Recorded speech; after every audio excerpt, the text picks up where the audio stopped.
আবারও ২১শে ফেব্রুয়ারির খবর।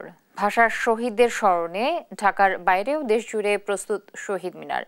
এ নিয়ে আরও জানাতে এই মুহূর্তে আমি খুলনায় যাব। খুলনায় আছেন আমাদের সহকর্মী নূর ইসলাম রকি।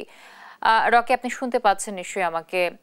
রকি, আপনি জানাবেন যে আসলে কি পরিস্থিতি সেখানকার এবং ভাষার শহীদদের প্রতি শ্রদ্ধা জানাতে মানুষের উপস্থিতি কেমন দেখছেন?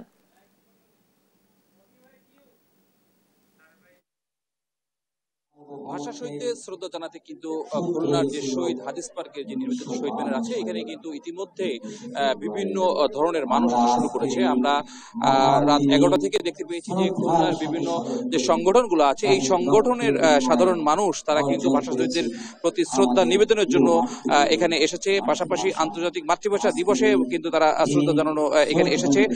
আমরা এখানে যেটা দেখতে পেয়েছি যে শহীদ মিনারকে কেন্দ্র করে কিন্তু 3 স্তরের আসলে নিরাপত্তা কিন্তু আসলে এখানে নেওয়া হয়েছে এবং পাশাপাশি কিন্তু শহীদ মিনারের আশেপাশে কিন্তু সর্বোচ্চ নিরাপত্তা স্তর কিন্তু আসলে ছেয়ে গেছে এবং আস্তে আস্তে কিন্তু বিভিন্ন রাজনৈতিক দল, সামাজিক সংগঠন, মুক্তিযোদ্ধা, পুলিশ কমিশনার, বিভাগীয় কমিশনার সহ সরকারি বেসরকারি বিভিন্ন সংগঠনের নেতৃবৃন্দ কিন্তু তারা তাদের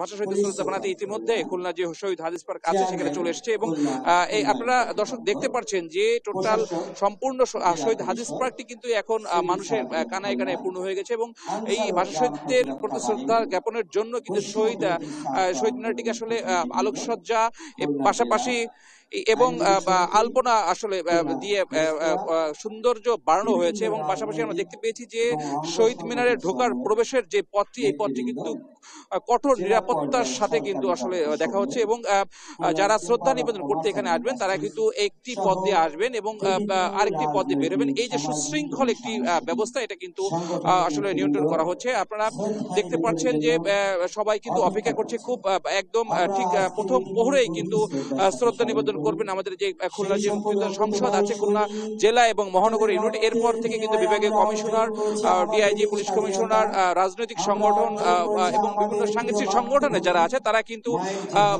এখানে শ্রদ্ধা নিবেদন করবেন। আরেকটু বলে রাখতে চাই যে এবারের সাধারণ মানুষ কিন্তু খুব সুশৃঙ্খল ভাবে এখানে শ্রদ্ধা নিবেদন করতে আসছে। খুলনা থেকে কিন্তু এটা ছিল আমাদের সংবাদ। আমরা এখন চলে যাচ্ছি রাজশাহীতে আছে আমাদের সহকর্মী শাহেদ, সেখানকার শহীদ মিনারের বিষয়ে আমরা তার কাছ থেকে জানতে চাই।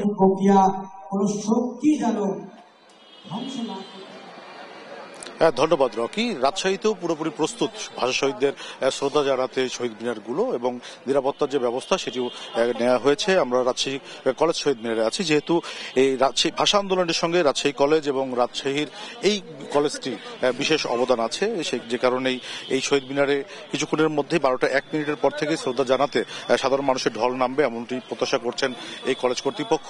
আমরা একটু কথা বলতে চাই, এখানে আছেন সংগঠক ওয়ালিউর রহমান বাবু, তার সঙ্গে জানতে চাই রাজশাহী কলেজের একটা ইতিহাস আছে ভাষা দিবসের বিষয়ে, এটি সম্পর্কে আপনি দেখুন। অবশ্যই রাজশাহী কলেজ ভাষা আন্দোলনের সূতিকাগার।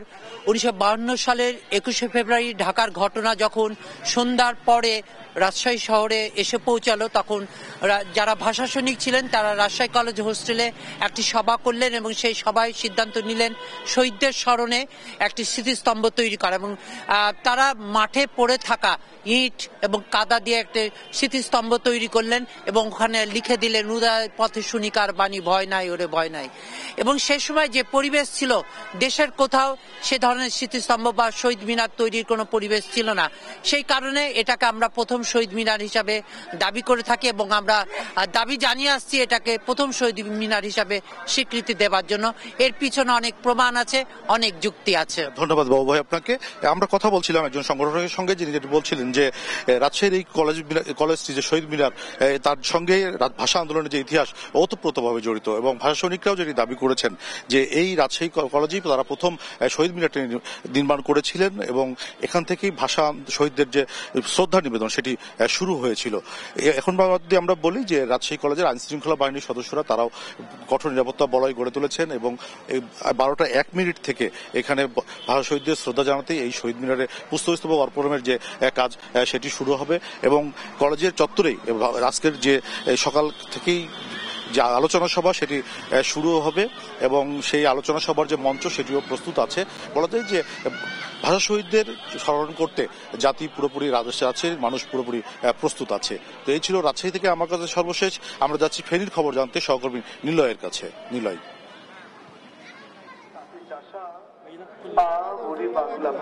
আপনি যেমনটি বলছিলেন, আসলে আন্তর্জাতিক মাতৃভাষা দিবস উপলক্ষে ফেনীতে ব্যাপক প্রস্তুতি গ্রহণ করেছে প্রশাসনের পক্ষ থেকে। আমরা এই মুহূর্তে রয়েছি ফেনী শহরের শহীদ মিনার চত্বরে। এখানে আন্তর্জাতিক মাতৃভাষা দিবস উপলক্ষে 21-এর প্রথম প্রহরে আসলে ফুল দেওয়ার জন্য শহীদ মিনার চত্বরটিকে প্রস্তুত করা হয়েছে।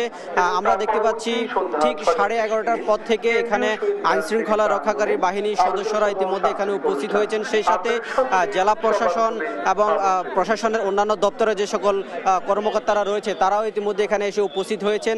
আমরা দেখতে পাচ্ছি মুক্তিযোদ্ধা সংসদ সহ আসলে যে সকল মহান মুক্তিযুদ্ধের পরবর্তী যে ভাষা আন্দোলনে যারা শহীদ হয়েছে তাদের স্মরণ করার জন্য আসলে এই যে ফেনী কেন্দ্রীয় শহীদ মিনার ইতিমধ্যে অনেকটাই সুসজ্জিত করা হয়েছে। সেই সুসজ্জিতর মাধ্যমে আমরা দেখতে পাচ্ছি এখানে আইন শৃঙ্খলা রক্ষাকারী বাহিনীর সদস্যরা এবং পুলিশ, র্যাব, বিজিবি এবং পিবিআই সহ রোভার স্কাউট এবং বিভিন্ন সংগঠনের আসলে বিভিন্ন সরকারি দপ্তরের কর্মকর্তা কর্মচারীরা এখানে উপস্থিত হয়েছে। তারা আসলে এই যে 21-এর প্রথম প্রহরে এখানে যে ফুল দেওয়ার যে প্রস্তুতি সেটি ইতিমধ্যে এখন থেকে ঠিক 12:01 কিন্তু তারা এখানে ফুল দেওয়া শুরু করবে। এছাড়া আমরা দেখেছি যে যেহেতু এটি ফেনী ভাষা শহীদের একটি জন্মস্থান রয়েছে আব্দুল সালাম, তার পরিবারের পক্ষ থেকেও আসলে এখানে তার পরিবারের সদস্যরা রয়েছে। তারা সর্বোপরি দেখেছি আমরা এখানকার যে প্রস্তুতি সেটি কিন্তু সর্বোচ্চ প্রস্তুতি তারা গ্রহণ করেছে। প্রশাসন, পৌরসভা সহ সর্বোচ্চ প্রস্তুতিতে রয়েছে। আমরা এখন চলে যাব রংপুরে, সেখানে আমাদের রফিকুল আছে। সেখানকার যে 21-এর প্রথম প্রহরে কি কি প্রস্তুতি রয়েছে সেই খবর আমরা জানবো তার কাছ থেকে। রফিকুল,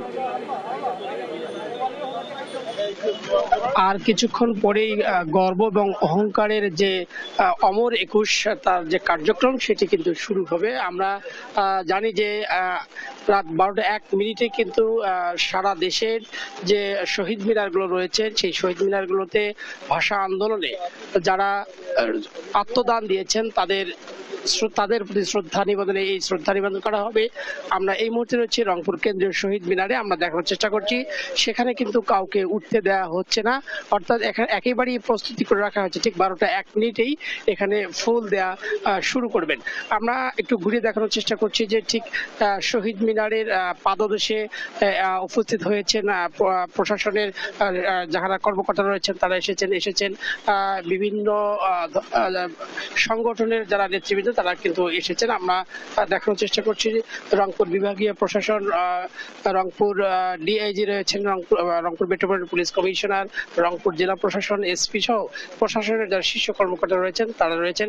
এখানে এসেছেন রংপুর সিটি কর্পোরেশন যারা দায়িত্বে রয়েছেন তারা এখানে এসেছেন আমরা দেখছি, এবং বিভিন্ন রাজনৈতিক দলের নেতৃবৃন্দ যারা আছেন তারা কিন্তু আসা শুরু করেছেন।